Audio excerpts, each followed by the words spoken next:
way. We'll get into writer's block and all that stuff, but I think that's something that's always been a problem for me is not just making the time to do it, to write, but also making excuses. Mm-hmm. Well, I had a really bad day yesterday. This is why, and I just can't concentrate. That's fine. That is absolutely fine. But get back on that horse again the very next day and keep trying to do that until, like Eric mentioned, it becomes the habit that you need for writing. Right. Yeah, and I agree. That's a hard thing. Some of the most famous authors go through writer's block. They go through just being tired, worn out. They'll take days, weeks, sometimes months off in order to finish a current manuscript that they're working on. But you need to get back on that horse, like Justin said. Again, I'm going to jump out to Stephen King because he's probably got more books than anybody living uh published on a yearly basis. The guy just writes. He's a computer in and of himself, right? It's what he does. But I guarantee that doesn't just come naturally to him. I bet he had to work at taking the time out of his day to sit down and write. And it's been years and years and years of that manifesting where it's just become second nature. So it's easy for him to do now. And that's exactly what we need to do as well. Find that second nature for writing and then just push through it. I'll finish with this, and the reason I'm bringing this up is because one of my favorite writers is Stephen King as well, and one of the best books on writing I've ever listened to, because I listened to the audiobook version, is On Writing by Stephen King. Hopefully, if we see his name enough, he'll be a guest on the show. Yeah.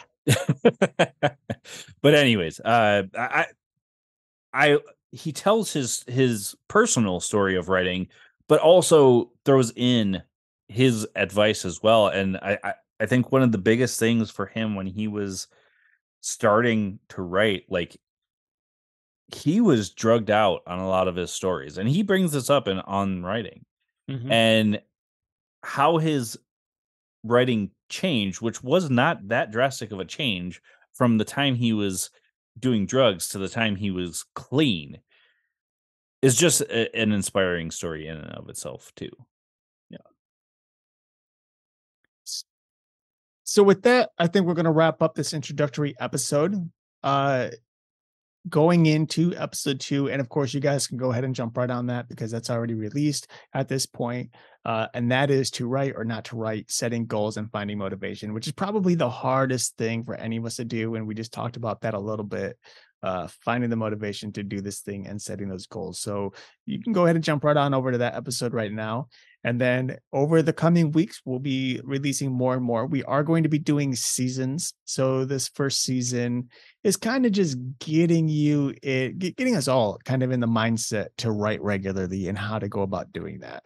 And then as we progress through season 2 and season 3, we're going to get deeper and deeper into character development and how you're going to find your plot, shift your plot into points A, B. You don't have these little minor plots happening around your main character because let's face it, even in modern life, every day-to-day basis, we all have a single goal, right?